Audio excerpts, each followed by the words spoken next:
Have you been wondering what is going on the planet? The planet is going insane. Well, indeed, we are in the second wave. And today's broadcast is a replay of an event that we held on July 27th, 2022, to celebrate 3 years of being on the international bestseller on Amazon across 5 countries for the book, The Second Wave, Transcending the Human Drama, that I channeled in 2019 from Ascended Master White Eagle. I invited my guests to join me to celebrate, and today's replay includes advice and information from Jennifer Hough, who is a co-contributor to the Second Wave book and is also the author of Unstuck, the physics of getting out of your own way. She talks about how gratitude supports you during this time and how gratitude's actually an energetic. We also hear from Maree Eddings about deconstructing the Piscean age as we step into the age of Aquarius. And you might remember Maree from her interview on Soul Nectar Show not that long ago. She's the host of Divine Leaders of Change. We also hear a mystical message from Linda Lang, who is the host of the Mystical Side of Life podcast. We're so excited to hear her message and share it with you today. And we also heard from Susan Kennard, who channeled guidance from the High Council, including Yeshua ben Yosef, Mother Mary, and the Pleiadians. So join us to listen back to this wonderful event and the fantastic energies and transmissions that came through for the Second Wave Collective. And if you've read the Second Wave book, leave me a review on Amazon, please. Help that message get out there widely. Join us for an incredible show. Soul Nectar Show, the Soul Nectar Show. You're invited, delighted to discover who you are. Anything is possible if you believe. So join us on this beautiful journey. Soul Nectar Show, Soul Nectar Show. Before we start this episode, I, Carrie Hummingbird, and I, Akeem Sami, want you to know that you are invited. You're invited to join Soul Nectar Tribe. If you like what you hear on Soul Nectar Show, You will love being in person with us in Soul Nectar Tribe. we invite you to check it out. First 30 days is free. Right now, go to carriehummingbird.com, KERRI, hummingbird.com/membership, and sign up. We'll see you at our next tribe gathering. And now, on to the show. I'm super, super excited. It has been 3 years that the Second Wave has been on the charts internationally across Amazon in the top 100. And 3 years is a really long time, especially since I did not pay for advertising. I did not have the, all the support of a team like that. And yeah. So it's a miracle, and it's a miracle called Great Spirit. So, okay, we've got Jennifer in the room. I'm going to promote her to panelist, and we'll get to hear what she's got to say, because girlfriend contributed her wisdom to this book, and it's amazing. Oh my gosh, there we are. Jennifer, you're here. Yay. Yay! I made it. Yes. Technology cannot stand in our way. It's here to support us. No, technology cannot stand it. We are invincible. I am so grateful for the contribution that you made to this book. And I know everyone's probably here has already read this book, and so, it's like old news. But here it is. Jennifer Hough contributed a beautiful chapter to this book, and now you have your own book on the charts, and it's like, wow. Unstuck, the physics of getting out of your own way. Aww. I'm so grateful for you, and our collaboration over the last 3 years has been such a delight. And it took a little bit for you to get on, but I want to shut up now and let you share with us what you heard, because I know you've got messages for us. Oh, well, it's interesting because one of my messages is so today I had this incredible conversation with someone who I wasn't really expecting to go down the wormhole with, let's say. And I love the second wave because it's really a deep dive down the wormhole. And I was so, that part that I contributed, it was entirely brought through just for what you were up to and what you were bringing through. Was just, complete heartfelt deliciousness. And I love when that happens. It's just great. It's just when it makes It's my tail juicy. wag. It makes my tail wag. The tail's wagging. So my dog's tail is wagging right now too. I can hear. So yeah, for today, I was first present to this whole idea of gratitude, Carrie. Gratitude not as a thing to do, because that would be more like appreciation. It's like, I appreciate you, Carrie, for just having this and being able to, share it with everyone in the world, and that everyone gets activated to a new reality because of what you brought through. That's like an appreciation. But gratitude for me is like a state of being. Do you know what I mean? It's a state of beingness. And that state of beingness puts us at a frequency where we embody a level of receptivity that's ridiculous. And, I think of the vicious cycle downward. Everyone talks about the vicious cycle downwards. In fact, one of my friends, Elaine Gottschall, who's since passed, wrote a book called The Vicious Cycle. It was all about a health thing. And I'm like, what's the opposite? Like a delicious cycle? Yeah, I want a delicious cycle. I like the delicious cycle thing.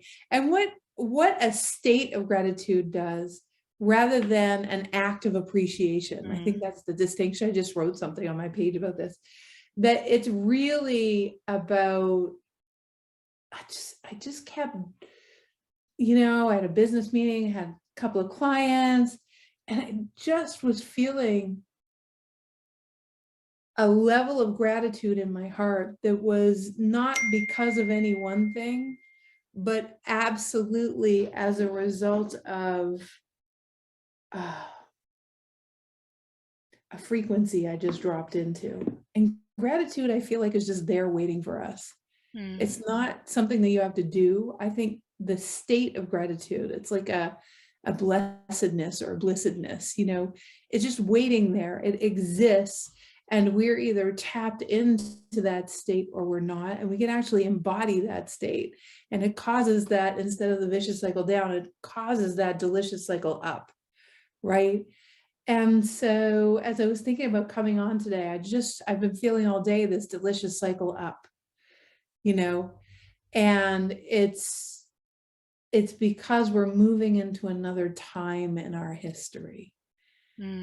It's because we're moving into a time where, instead of giving our power away, instead of, deifying gurus, we're in this incredible time of being able to connect with our own innate wisdom. And from that state of nobody giving their power away to anyone or any paradigm, anything, idea, belief, any body part, any weight loss, it could be anything. Instead of giving our power away, that precious energy where we give our power away to someone else, that precious energy is now used to be able to connect with our innate knowing. And from that place of innate knowingness, there are just these clear decisions. There's clarity from that state of knowingness. And that state of knowingness, if you want to get answers that allow you to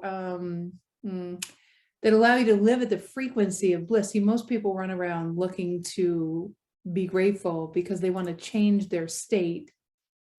And therefore, it's like, okay, now I'm going to be a frequency match for good things. The interesting thing is if you can live in a state of gratitude as a way of being, you just are grateful. That's an embodied state. All of a sudden, things just come to you more and more and more. and you don't use gratitude as a way to get what you want, which I think a lot of people Yes. do. You know what I mean? So it's not some kind of mechanical device to tap you into the laws of physics so that you can get somewhere. It's like, let's stop, like as a third wave, let's stop actually use it. Let's aim for something different. Let's aim for an embodied state of gratitude. And in that embodied state, we don't have to give our power away to others. Literally being in that state puts you at the frequency your radio dial is tuned to, answers and solutions that are individual sovereign choices that transcend any political, economic, interest rate, it doesn't matter. We transcend all of it, and we get answers that have us continue to be in that delicious cycle upward. And so it's just, yeah, I'm just very present to that, because it's so easy to go in other directions. This is kind of like the this is the feeling, the shift I've been feeling coming on for quite a while, away from this idea of using the law of attraction into being that in harmony with the law of attraction. Girlfriend, that is what my book's about. that is literally, that's what we've been teaching for decades now, is like, you become, instead of meditating to get somewhere, become the walking meditation. But it's like a stage, right? Isn't it? Like, it's a stage of understanding to think like, it is. I'm going to get something good, because that appeals to the ego. Like, I'm going to get something good if I do this work. So like something, but at some point we got to make that transition into a different understanding of this process that we are witnessing, becoming part of collectively. Like, when I look at the second wave, I'm seeing like all of us souls that agree to be part of this incarnation, to go through this, I'm getting chills, to go through this process together, to experience what it feels like to go from Homo sapien to Homo luminous. Like, what is that experience even like? And we get to find out at this time, which is so exciting. We do. And the cool thing is, so here's another interesting concept. It's like, as we get to do that, we relinquish the need to play the Enlightenment Olympics. Thank you, William, for that, right? So we relinquish the right to play the Enlightenment Olympics, and it becomes, how do we co-create together, no matter what our differences? It isn't about thinking alike either, because we're creators, and with creators, you need people who think differently to cause the contrast that catalyzes us to actually come up with solutions that are third entity solutions. Like, you might think differently than me, and then we come together and we go, ooh, what would be a solution that both of us would be completely lit up by, right? And in Homo Luminous, we're all in that we're in that state where we're curious. Think about it. We're more curious. We're no longer spending our energy dollars on trying to analyze why we're so different and who's right. We're actually spending our energy dollars, because when we understand how physics works is instantaneously, when there's a divide or when there's contrast, instantaneously in physics, there are like thousands of answers that could meet thousands of people's needs. So you spend more time in the curiosity and getting to the frequency of the solution than you do analyzing your rightness or why the other person is wrong. What a waste of time. So, right. And so all of a sudden your energy dollars, because we start to embody the idea that of course physics has the answer the instant we have a problem, right? And so if that is true, then why would we spend any time? We'd be like jumping for joy every time there's contrast, but that's not the way the world is right now, but it's the way we're headed as we embody this state of it's the evolution of humanity. This is where we're at. And that's why, that's what you were talking about in the second wave. And the thing that you just mentioned around, what about like, would we be, using gratitude? People use gratitude all the time. They use vision boards, they use meditation divisively to get somewhere. Yes. But as we embody this, See, that's still a little bit in the me state. Can It you is get, me, because it but is a not wrong. consciousness shift. It's Yeah. not wrong. It's just a No, state, it's not right? It's wrong. just a stage of consciousness. And we get to all experience moving from the me into the Mhm. we. Yeah, and it's still I like to call it the me we because It's still because me. yeah, it's Right. still I'm still interested because I have my own unique connection to source, right? And of course my answers come through me. So the me is necessary in the illusion of whatever the hell a me is, because ultimately, we're all creation just with different personalities and different bodies. But practically speaking, in a body on a planet, you came here to live the illusion of being the me. And so what happens is consciousness responds to our creative journey with answer upon answer upon answer. And it considers all 8 billion people on the planet, but it considers every blade of grass. It considers every solar system, every piece of stardust. It considers every atom. It considers every species. It considers every dimension, and then offers you a solution that's in the highest benefit for all. So because we are going about life in a certain curious on the adventure way, and being vigilant for how we feel, we then align with the answers that would optimize the experience here on earth, that because of the contrast and the differences between us all, that interest in those high frequency solutions becomes the delicious cycle up again, right? Yeah.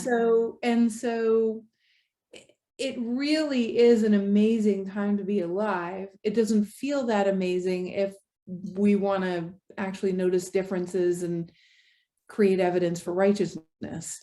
But if we're interested in solutions, man, there has never been a more magical time to be here. Yeah, and to celebrate the differences. And I think that's what I love about the part that I channeled called the thumbprint, the unique thumbprint. I mean, just being grateful that you have one of those, that you get to experience it. And that as you and I come together here, we're having a conversation. There's Jennifer's unique thumbprint and window that she's viewing all of this through. And then I'm viewing, I like to call it the giant disco ball now, because like, why not? It is kind of like a giant disco ball. And you're like in one little pane of the disco ball, and you're seeing and you're sharing from your pain. And I'm like going, this is great. And I'm in my disco ball window. And then like, what if we could like open the window of our little disco ball window, and like climb out and start like rappelling around the disco ball and start like looking at like what other people were seeing, and sharing like this massive creation that's like, and that's stepping into omniscience, which is like, for some of us, that's the golden egg. It's like, wow, this is a cool thing to experience. And for some of us, we're just meant to stay inside of our own little space this lifetime, and that's equally as valid. And I think that gratitude, like having the gratitude for everything that's coming up, and my personal relationship with the shadow of judgment, is like, it should not be so. It's like moving into the space of, well, it is so, and so why is it so? What is it for me that it brings to me? And I think that's coming back to that gratitude, finding yourself first in the gratitude for even that it exists. Yeah, well, the contrast is catalyzing solutions. That's where I go. It's like, well, and that's because I teach physics. Like, once you understand physics, you can't unknow that stuff, right? Literally any problem or any contrast instantaneously creates thousands of solutions. So for me, it's a logical thing, right? It just makes logical sense. Why would I be interested in analyzing, this? Yuck. I'm more interested in being curious on the adventure of being receptive for the solutions, because it just feels more creative, and I'm a creator, and so are you. And I always think of all of us with the individual thumbprints, as though each of those thumbprints is an instrument in a symphony, right? And we're each these, like, we're here to learn how to play this instrument Yeah. really, really well. And that we have, to touch on something you just said, we all came complete with the possibility for, innate abilities, or others would call them superpowers. I prefer innate abilities only because they're innate. They're not actually superpowers. They're just innate to you, which normalizes it a little bit. It's like I look forward to a day where we stop talking about miracles and just miracles are normals, because truly right now, this is a yummy conversation, but it's still in the, let's say, it's we haven't made it 3D yet in this conversation, but truly, we have DNA, we have junk DNA just sitting there that relates to abilities that most human beings haven't even tapped into. But those Yeah. abilities are in us. It's just like we can develop our corpus callosum so that our expansive right brain can actually marry with our logical left brain, the landed, in a body on a planet left brain, where we manifest stuff into reality, but our right brain is connected to infinite possibility. So the corpus callosum is the bridge between the two. So with that bridge, if you can enhance that bridge, which what scientists have noticed lately is that the corpus callosum of human beings is starting to develop. And what that means is we can go more direct, right? We can go direct Yes. here and bring it to earth. So, those are some of the 3D real things that are happening. We're realizing that we are super powered, when in actuality we always were. And the more curious on the adventure we get, the more committed and vigilant for the blessedness of being alive that we are, the more, of course, we live at the frequency of more blessings. And part of those blessings are those innate abilities, although they're not a blessing because they're innate. So we start to wake up to some abilities that we already had that are innate to us. And all of a sudden we experience life with more richness. One of the first things that happens when, in our programs we talk about innate abilities, is that as the tastes become more tasty and eyesight goes beyond the spectrum of normal eyesight, you start to see luminous, like you said, a luminous human. You start to see in terms of luminosity. You start to actually experience colors that aren't on the spectrum that the eyes are supposed to. You start to smell the depth and the layers of flowers and different things like this.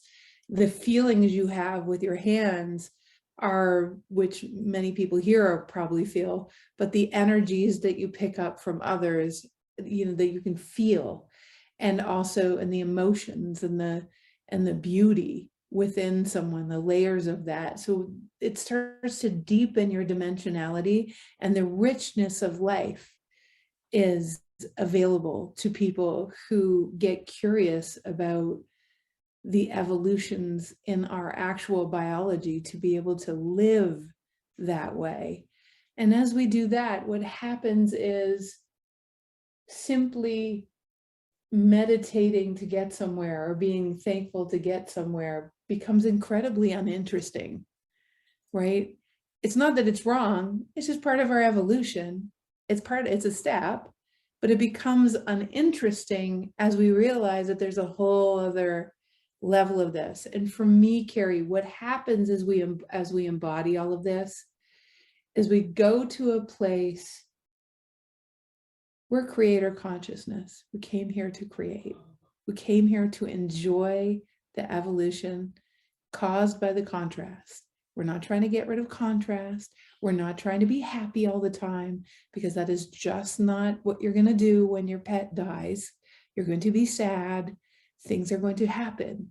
But the contrast might cause you to be able to be a seer or someone who can connect with doggy energy, or it just might open your heart, and that's amazing. Right. And so what happens is the interest becomes more in experiencing the richness of it all, rather than making it perfect or always good. Such a relief.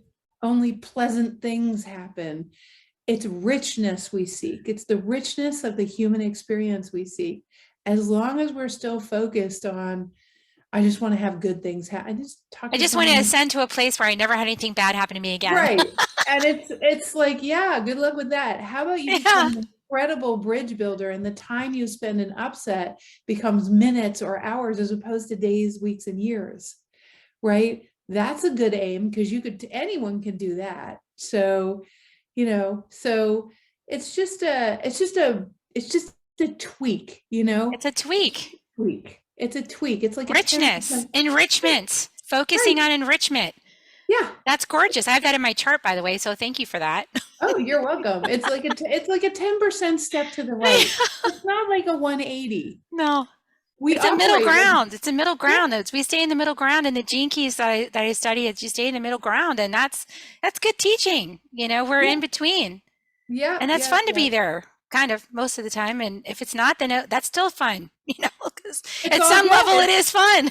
Well, at some level it's fun, and it's catalyzing something new, and you're a creator. So, hey, get curious about what it's catalyzing. So anyways. Thank you so much, Jennifer. That's I love that. So let's focus on gratitude and enrichment, and be that conscious co-creator on the planet at this time. That's a great message. Yeah. And be the co-creator of, more interested in co-creating than we are in understanding the reasons for the polarity. So I have this, hey Carrie, I have this drawing behind me. So it's by mistake on purpose, I think. By mistake on purpose. And then we're going to turn to Maree Eddings in just a second, but yes. So I was just thinking about that. I just thought it so pertains to the book. Okay. It entirely pertains to the book. So I had this conversation today with one of my clients, and it was about the movement from a karma-based reality, which is a survival-based reality, where you're trying to ascend, and it's about pursuit, and it's about you're broken and you need fixing constantly. Mm-hmm. Okay. So that's this.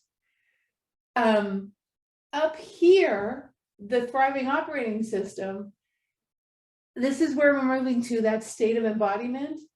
It's about, instead of fixing your brokenness, it's about playing with all your superpowers.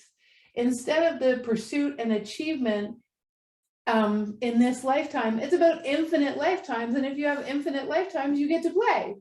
It's about enjoyment as opposed to ascension, right? Mm. It's about really full circling everything from you literally get to declare your karmic, you don't even have to finish your karmic journey.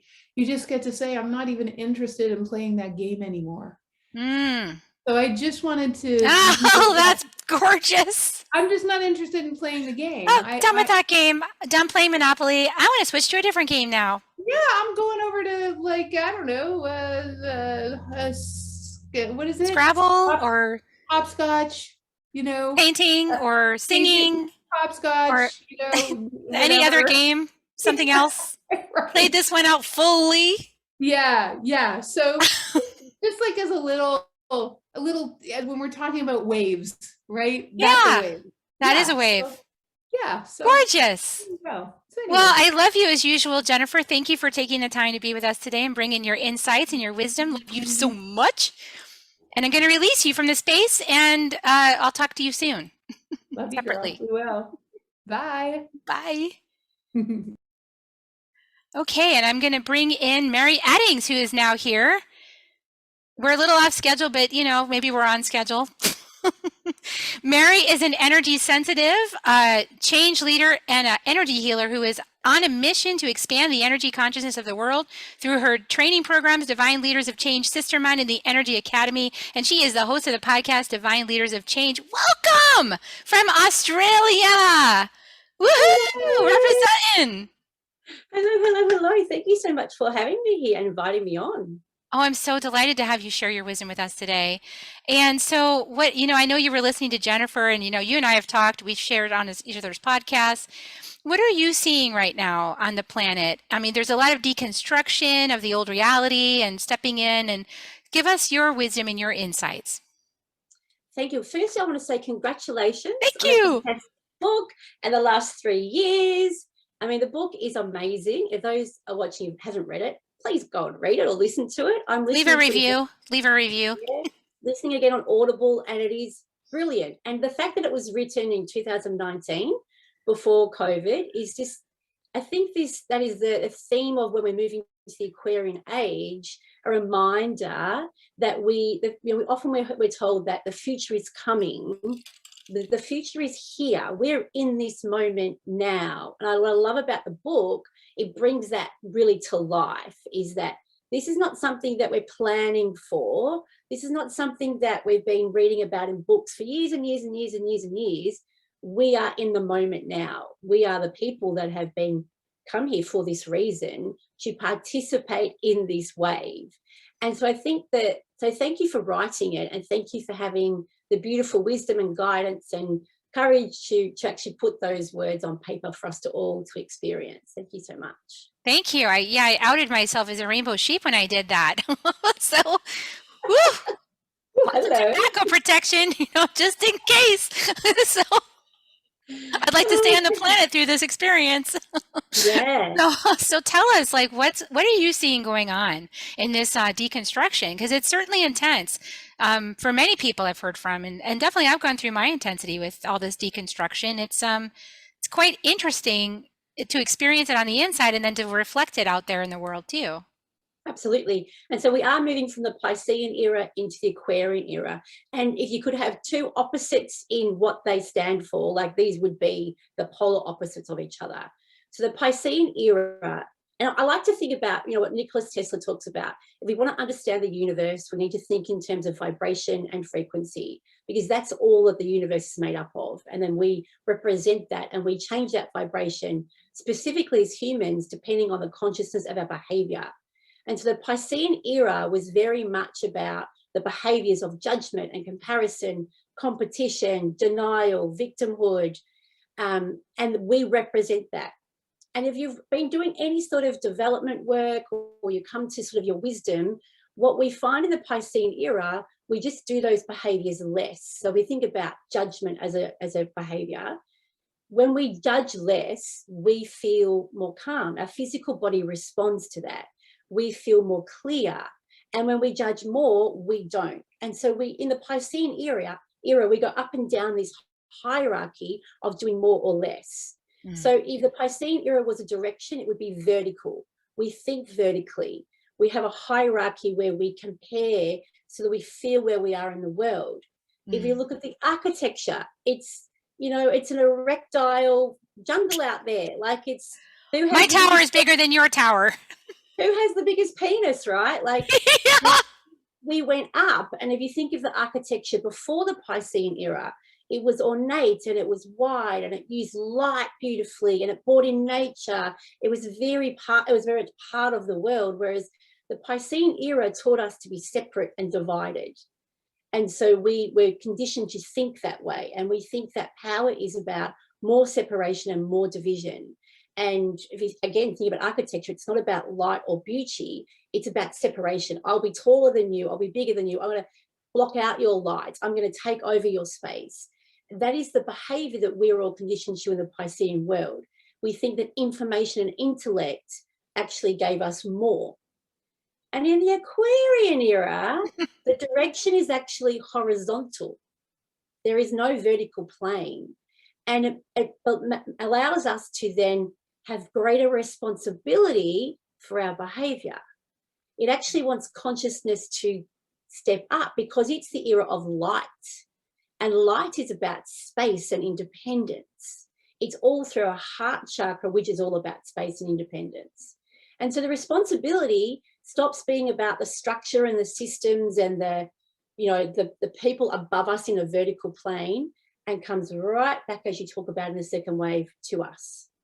That we are actually responsible for our consciousness and the vibration of our behavior that will participate in the Aquarian era, or it will stay in the Piscean era. And this is the contrast we're seeing. We're seeing as the Piscean era is absolutely collapsing. We're in the belly of that. We are now seeing it for what it was. These behaviors have always been there, but now more people can see it. We have millions of people on the planet waking up and going, what the heck? Yeah.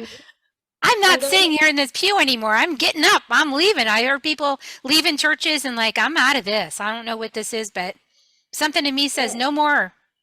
And because, I mean, when we first went through our awakening, whenever that was, we have multiple awakenings during our lifetime. We don't wake up in the light going, oh my God, this is amazing. we wake up going, I'm free. What is this shit? Like, what have I created here? Like, what am I sitting in? Exactly. We know that's what we feel like. So we have to think about millions of people waking up at the same time. They're waking up in the caca part of their existence, not in the light part of their existence.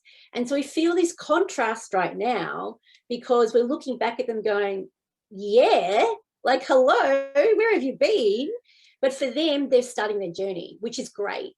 Yeah. We're all now seeing the depths and the guts of that patriarchal Piscean world. And our physical body goes, that is so gross and so revolting. We've known it's always been there, but now we can't ignore it.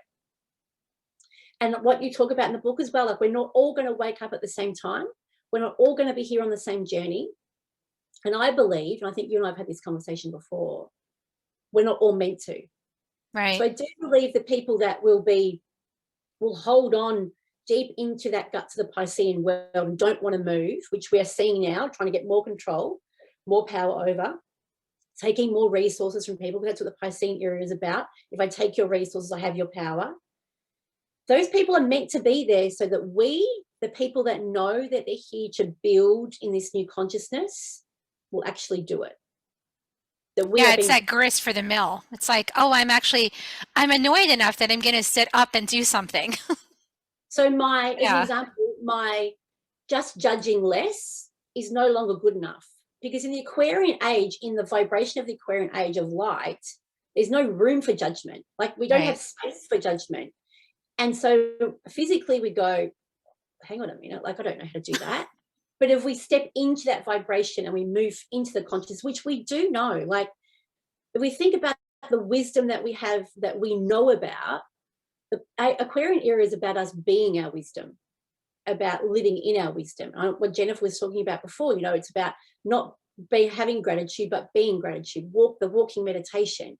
We now need to basically walk our talk and be what we talk about, and not rely on the Piscean space to give us a lot of leeway in, well, I'm just going to judge less today. And that's better than, his nibs down the road who judges way more than me. So I'm okay. Like, that's the hierarchical view of, if I'm just above the fray, I'm all right. The Aquarian era has no room for that. Like, you'll either be in it or you won't, because vibrationally light feels differently in our body. It expands us. And we start to experience a connection to things like wisdom and Mother Nature, but also our knowing and our consciousness that we have not been able to access before. And so we flip around, I suppose, the time that we spend, instead of thinking, I'll just stay above the fray here, what if we stayed more into the space of no judgment? That's going to be a stretch for us. But we have the energy and the light and the now for it to happen. Well, it's kind of like retraining the brain, and using our quantum tools to shift the energetics so that the momentum that was behind the old behaviors lessens through the use of these quantum tools, and quantum tools being ancient shamanic practices as well, like just, tobacco. Absolutely. And calling on the plants and like help us clear this up. And then that opens up more space for the new to happen, right? And for us to retrain our brain. Absolutely. And the beautiful thing is that our body knows how to do this. So in the past, we were taught to go into the dark, find your wound, clean that up, and then come to the light. The Aquarian era flips that around the other way. It says you need to go to the light, you need to understand the light, and you need to hold the light. And in that space, the wound stays in the Piscean era, and our DNA starts to recalibrate, because it's going back to where we are the most conscious. And that means that we manifest really quickly. The quantum becomes instantaneous, and that's why our thoughts become even more magnified. That's why there's no space for judgment, right? Be careful if you're a manifester. Woo! Instant. Yeah, absolutely. So right now on the planet, it probably feels like we're in a bit of a seesaw, because we have got that. If we are focused on the behaviors of, let's call the mass and the Piscean world, it's really difficult for our physical body to process that energy. Like, it's really hard and heavy. So we've probably been tired. The beautiful part in the seesaw is that we get this welcoming of our new, which we can see the parallel of ourselves going, that's my old stuff. Oh, that's gross, but I've got to let that go for this to come in. But instead of us focusing on the old wound and wanting to work it out, we just need to turn our head and go, what would happen if I spent more time understanding independence and space?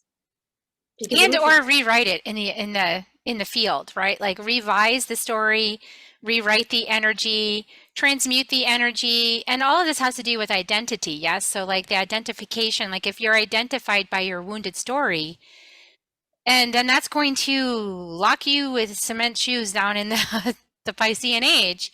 So when we want to move into this Aquarian age, we need to like unchisel ourselves from all that cementing of identity, like the 5 attachments, you know. I mean, these books are available in Toltec Wisdom. It's all over the place. How do you release yourself from identification with what you're experiencing as you, and then redefine who you are and who you have been, by the way, and all the stories you told to create that identity? Like, it's all up for grabs now. It's like, what do you want to create? Do you want that old story, or do you want to create something new? And the thing is, Kerry, that we already know. So people that know they're here to be part of this movement, and there are millions of them. This movement just didn't start in 2020. It started in the 1800s. It's been getting momentum, but there's more people now. We have millions of people now that have been studying spirituality and personal development. We've edged away some of those pieces. We are now ready. But what we need to realize is that the things that we think of our knowing and our wisdom, we already have inside of us. They're in our dreams and our desires of how we want the world to look and what we want. You know, we want more kindness, we want more love, we want more equity. Now is the time that we need to be that. Like, we don't have to wait for somebody to tell us how to do it. We're here to actually create that. Yeah. So the co-creation is you and me and everybody else watching here and read your book. No one's going to come and say, okay, here's your communication pack. Here are the 5 steps. Here's your cupcakes to give out to your team. Here's the memo. We're the ones we've been waiting for. Absolutely. It's us. So those dreams that we've been thinking of, that we dream of, we love, that make us filled up, it's time to bring them into the world. Like, the runway is here for us to step onto. I love that. Thank you so much, Maree. It's just beautiful. First of all, I love you. I love our conversations. I love the chemistry that happens and the beauty that you bring into the space with your insights and what channels through you. And thank you so much for contributing your voice to this celebration. I'm so grateful. Everybody check out our podcast, and also like our I'm going to, we're going to be putting all this stuff on Soul Nectar Show too, right here. So just so you guys know, it's not going to end on Facebook. Thank you so much. I'll talk to you. Thank you so much. I'm so grateful for your presence. And our next guest is Linda Lang. So Linda is an emotional alchemist, a consciousness coach, and a gifted healer with over 35 years of experience. By bridging energy medicine, intuition, and guidance, Linda's work brings alignment while releasing what no longer serves, honing our gifts, and stepping more fully into our resilience. She's a water whisperer, a 4th level initiate of Huna shamanism, and a master practitioner of NLP. and super excited to have you on the show. I've been on her podcast again, Exploring the Mystical Side of Life, where she delves into a wide variety of spiritual and metaphysical perspectives. Welcome, Linda. I'm so glad you came and you were able to be here with us. Oh, I am so honored to be here, Carrie. You know, I love your book. I love you. I love chatting with you. It's perfect.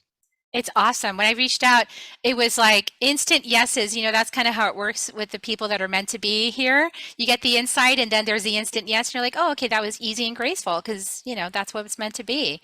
So you've been here for a little while because I've watched you when you stepped in. And so you've been listening. So what's arising within you to share with us today? Well, you know how it works, Carrie, and how divinely supported we always are. So last night I went to bed and I saw what I was supposed to talk about, and I'm like, what am I gonna talk about? And then um, it was so like synchronistic and so magical because on Tuesdays I do a card draw on my Facebook page, right? And I picked three cards, and my guide said, use your cards. So the first card was right. Oh, wow. So I sat and channeled a message. Okay, the second card is, okay, can you see that? Find It a says, blessing in your current situation. Oh, right. ooh, And the third that's good card is medicine. perfect. Freedom. Oh, Freedom. So, and oh, I even have juicy, goosebumps. juicy. Yeah, totally. I just was like, okay, I got it. So I have a beautiful channeled message that I can read and we can discuss Yes. if we have time. So it's really interesting because, you know, I haven't done this for a long time and it's so delicious. I don't know why I don't. That illusion of time, right? Yes. But I sat today and it was really interesting because I said, do you have a message for the listeners? I'm assuming that because they told me to write.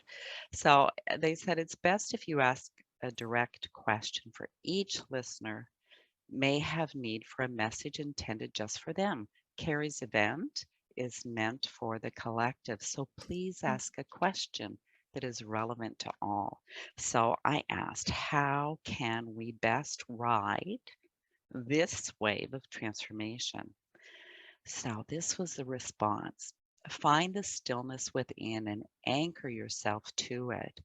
These are challenging times for humanity, the birth of a new way of being. But the state of peace is always accessible within the self. The same quiet solitude and awe of space, as in outer space, they showed me the Mm. cosmos, resides deep within you. You need only connect with it, breathe into it, and as you master the access, you will begin to radiate it out into your field. The more people that radiate peace, the more soothing there is available to the collective. Mm-hmm. We do want to say that this is only one way that a light worker can support this shift. And it is a powerful way to be anchored within yourself, your connection to source, and all that is, which is what this space inside you holds.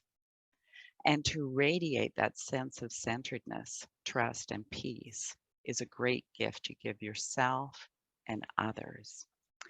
At that moment, I asked, can we affect the change, like make it easier for everyone? And I was told every moment, every soul is affecting the collective frequency of humanity.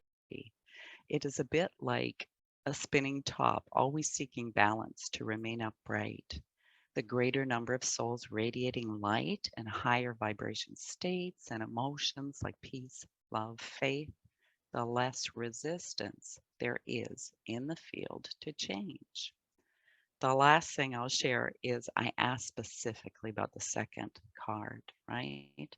The second card was find the blessings in your current situation. And what they said was there was always blessings, gifts, and growth in every experience. It's just that humans don't have the vantage point where they can easily see it. There is so much more going on than our human eye can see. or even wants to see. Most are far too busy trying to micromanage the creative intelligence of the universe. Here we ask you to trust. If you cannot trust, have faith that there is a greater intelligence working to bring about positive change for the betterment of all. And if you cannot find faith, find the blessing where you are. Find something beautiful. Find something timeless. By this, we mean something when you are perceiving it, that time stands still as you reclaim the now moment. These things will help you build faith and build trust.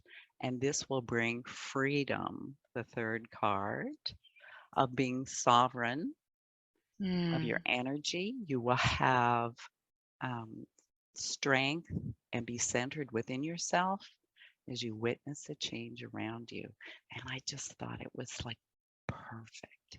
It's perfect. I love all those messages really resonate as very, very true for me. And I don't know about everyone watching back if you've also had this experience recently, but I've been really called into stillness and to really deep stillness. As a matter of fact, like the entire month of May, told be still. And I was heading to, as you may know, to Peru, to the Holy Mountain, and it's at 16,000 feet, and it's a hike. And I said, "Are you sure you want me to be still, like actually still, or just still while I'm hiking? Like which still?" And they said, "No, be still." Okay, this is not really good timing for that. Like I'm going to be hiking up the mountain. And as a matter of fact, as it worked out, it was perfect because I needed a lot of help being on the mountain this year. I needed lots and lots of help. And as a person who, as many women in the middle age, like my age, I'm 53. I know many brilliant women who have not really had a lot of help, like had to do it themselves, right? Really had to fend for ourselves and really had to get smart. And it's hard to receive help when you're the helper. And I was humbled into receiving a lot of help. And the last day I was being lifted, one helper on one side, one on the other, just helping me to get, back to town.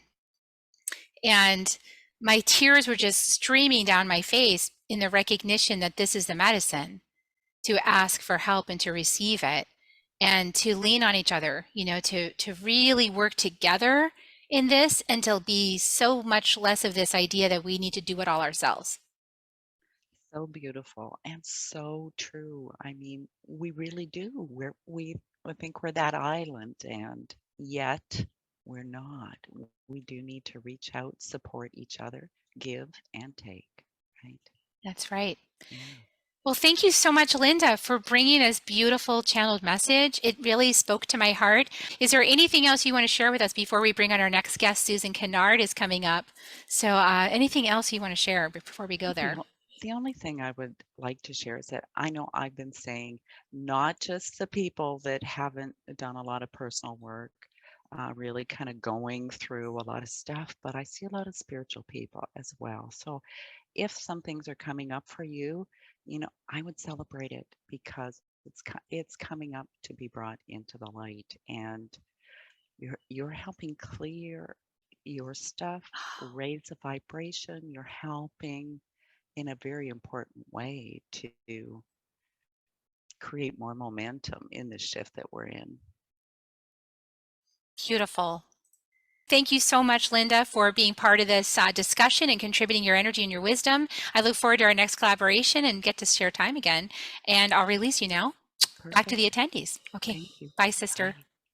Susan Canard is coming on. Susan has a clear channel to spirit and the higher realms, making her work fast, direct, and accurate. She's a medium and channel and working with her galactic guides.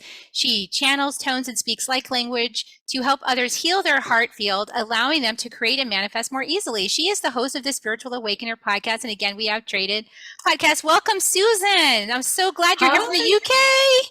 Yeah, great. Thanks. I've been listening to the few people before me, and it's been really, really interesting. So congratulations, and thank you so much for bringing me on. It's great to see you again and co-create. I am so grateful Brilliant. that you are here. So tell me, I mean, I Welcome. brought you in because I know that you have this major gift of channeling the High Council messages down here for us, and I would love for you to open up that Sure. gift for us. Well, we'll see what happens. Yeah.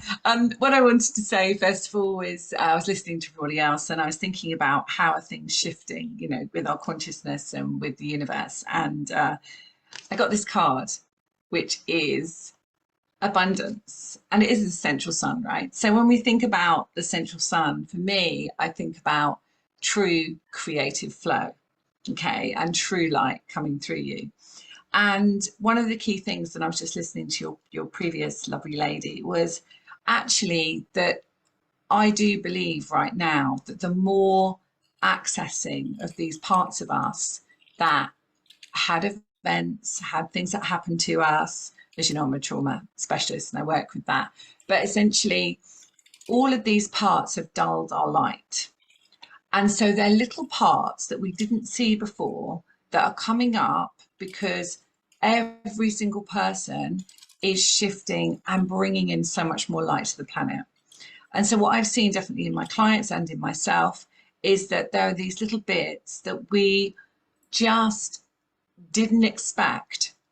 You know, as you said about, I was listening to you about the mountain, you know, about the receiving, about that really, you know, being in receiving mode.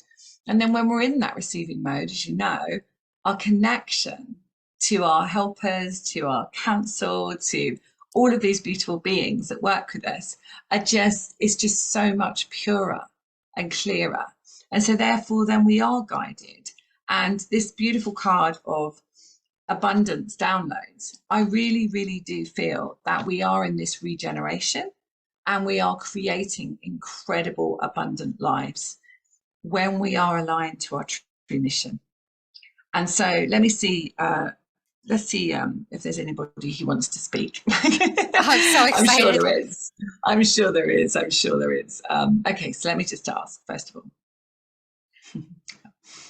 It's always so funny when they come in. The other higher council. Okay, good. So we are the higher council of light, and we do come in through this channel many times to help her and to help you release all of those little bits of dust in your field that stops you from becoming this frequency that you desire. And this frequency that you desire so much, and we see you and we hear you and we see your frequency and your wishes and your desires for things and for situations and for people. And we know that this is what you desire. But we wish to say to you that these little pieces of dust in your field, this is not about things. This is not about what you can achieve. This is about bringing your beautiful soul light to this planet. You chose at this time, there are no mistakes. You chose at this time to bring this incredible light to the planet. It was planned. It was all sequented. As we show this channel clairvoyantly, the planetary systems, and we do this many times, we show the alignment of planets and the alignment of time and the shift in the timelines, and she sees them as golden. And so you are walking on this golden pathway. You are walking forward with your light, and there is no looking back now. There is no looking back to the past. There is just aligning to the frequency of the mission and the purpose of being here at this time, which is to remember who you are, to shine your light, and to assist in humanity's waking. So that's what they said. I also see Mother Mary and Joshua here standing to the side, and I do feel that the two of them, they come in like a little crew together and a team, and they come in and they're very much focused right now on receiving, which is what you were receiving on the mountain, for us to receive. As Joshua was receiving from everyone and hands laid on his feet, he actually is saying that he is doing that for us now. He is the one giving us this Christ light and allowing us to receive for the first time in probably we've ever received in this way. and Mother Mary is stepping in, and she is the one that works through me through sound and obviously light codes. But she is talking about the inner child. And it's interesting as we are going live today because we're in the throes of the new moon in Leo from Western astrological perspective. And this is about the inner child. This is about being a leader. It's about shining the sun of your light out to the world. And we have to access those inner children that are that sun, that are that joy that we've always been. And we've just kind of dulled it because we believe we weren't good enough, or we believe that we shouldn't do it. But actually the time now is to just strip away all of that. And if we were to take off this jacket, you know, this physical body, and take it off, our soul and our light would have no bounds. We wouldn't be saying, I can't climb up that mountain. No judgment, right? We wouldn't be saying that. We would be saying, well, I'm at the top of the mountain already, right? Yeah. But in between, the jacket goes back on and we say, oh my goodness, I have a physical body that I have to carry this soul with me to the mountain in a, you know, in a kind of symbolic way, right? Yes. And so, yeah, as well as physical.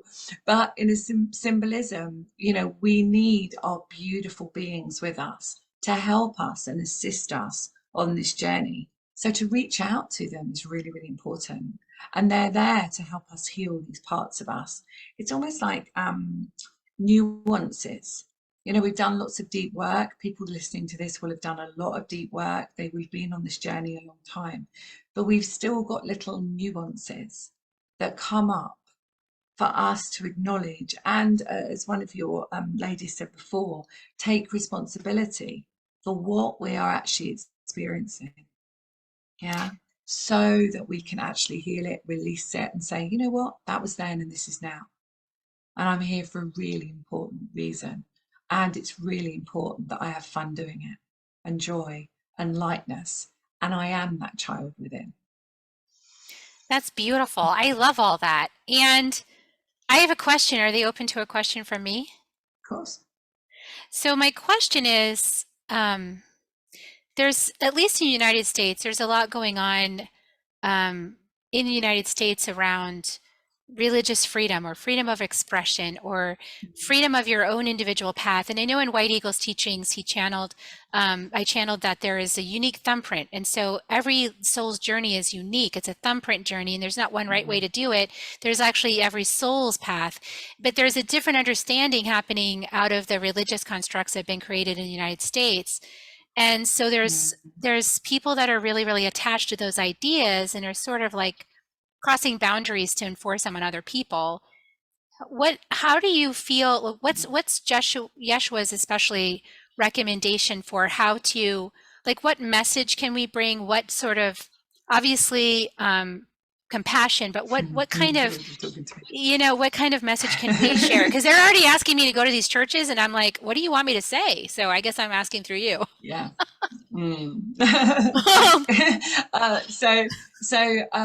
As you were talking, obviously they were talking to me, shouting quite often. But what the sense that I was getting and what I was hearing was that it is about seeing everything from a place of inner peace. And I know you mentioned that you were saying about silence and stillness, not silence, but stillness within. And what I was strongly getting as you were talking and hearing, mainly from Jeshua, actually stepping forward now, is that peace within us. If we can see everything from a place of that peace within, then we are not in our reaction. So we're not in that space where we react to another's behavior or another's perception or another's belief or choice. Because I'm hearing the language, but it's something like they're saying, because they know not what they do, which is obviously, you know, what was said, but it's more about, it doesn't need to affect us. That's what I'm trying to get here. And the language is quite hard to kind of decipher because it comes in quite ancient knowledge. But essentially, it's like it doesn't have to affect us. And these that perhaps are affecting us are allowing us to access that little part of us that perhaps felt judgment, and that perhaps, they're showing it to me clairvoyantly now, so perhaps felt, yes, thank you, a frequency match of a little bit of judgment, of a little bit of blame or injustice or whatever it might be. So as we look at people in a situation that we find in disharmony, then our job is to look at our own disharmony.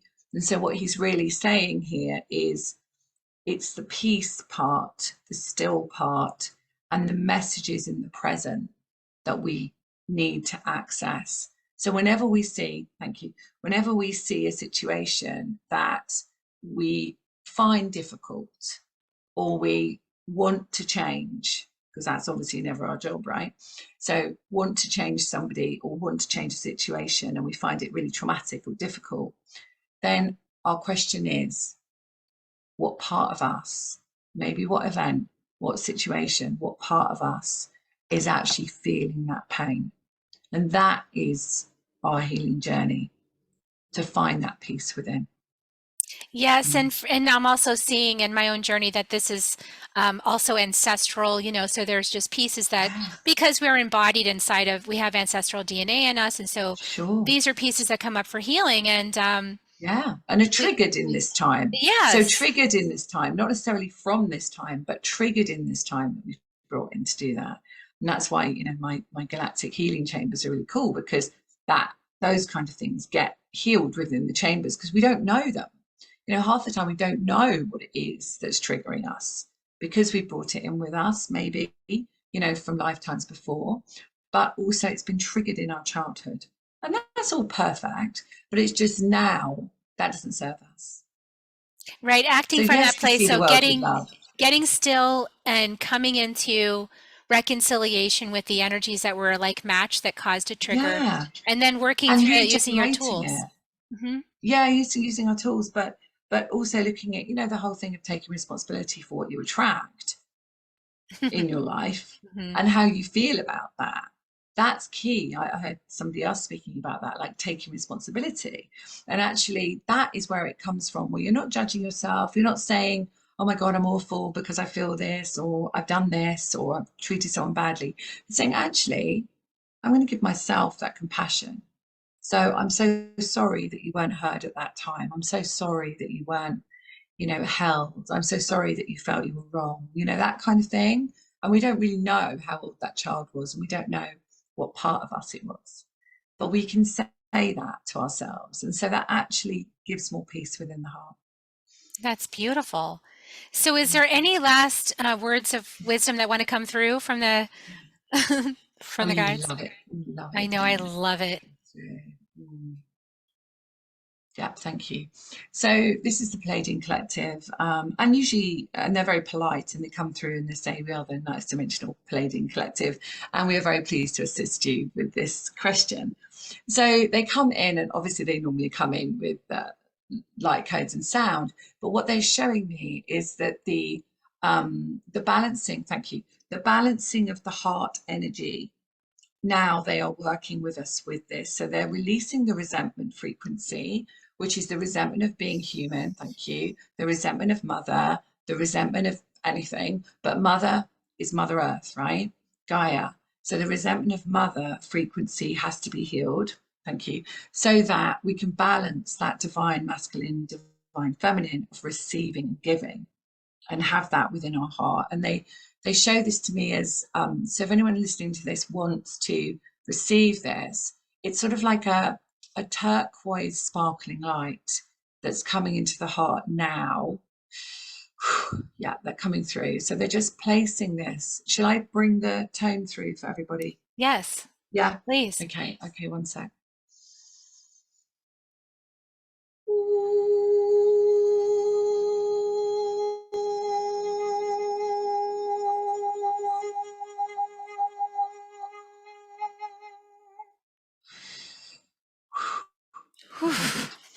Yeah, they do that with me as well. So they bring through, the Palladians come through, and they weren't releasing resentment then, they were bringing through the balance of the heart energy. And so when they release Resentment, it's like a magenta colour that comes through. But this was a balance of the turquoise sparkling light. So it's beautiful actually to bring it through and receive it myself. So yeah, Thank you very much. And thank you to Yeshua Ben Yosef and Mother Mary and to the Palladian Collective. We appreciate you very much for being present with High us. Council. High Council, thank you. And thank you, Susan, for channeling this beautiful gifts. I welcome you all to check out Susan. And Susan, I'll be in touch with you. We'll do some more cool stuff next after this. Definitely. Okay. Thank you so much. Okay. I hope you enjoyed this first segment from the Second Wave Celebration event. And stay tuned for more segments in the coming weeks. Bye for now. If you found even one gold nugget in this episode of Soul Nectar Show, will you do us a favor? Will you subscribe, like, and share this episode? Maybe even write a comment and let us know what you thought about it. We really, really want to engage with you at a much deeper level. Let's be part of community together. Have a great week, everyone. Bye for now. To dive in deeper to nourishing conversation, visit soulnectar.show. Soul Nectar Show. Awaken, awake, Nectar Show. Take a sip from the drip of nectar, from the source of who you are.